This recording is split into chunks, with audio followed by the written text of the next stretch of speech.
జనసేనాని పవన్ కళ్యాణ్ తిరుమలలో జరిగే అక్రమాలపై ఎన్నిక ప్రచారంలోనే స్పందించారు. అప్పటికే ఆయనకు తిరుమలను వైసీపీ నాయకులు అపవిత్రం చేస్తున్నారనే అభిప్రాయం ఉంది.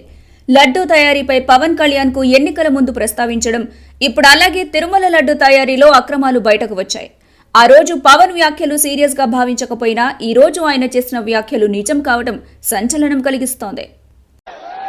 హిందూ దేవాలయాల మీద ఈ వైసీపీ ప్రభుత్వం కన్నేసింది.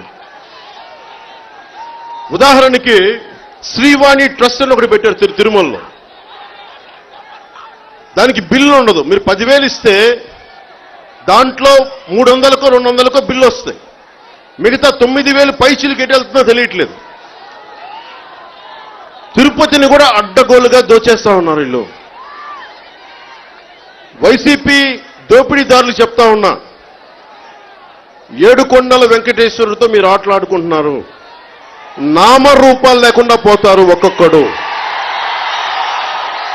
219 ఆలయాల విధ్వంసాలు జరిగితే నువ్వు ఒక్కరిని కూడా పట్టుకోలేదు సీఎం.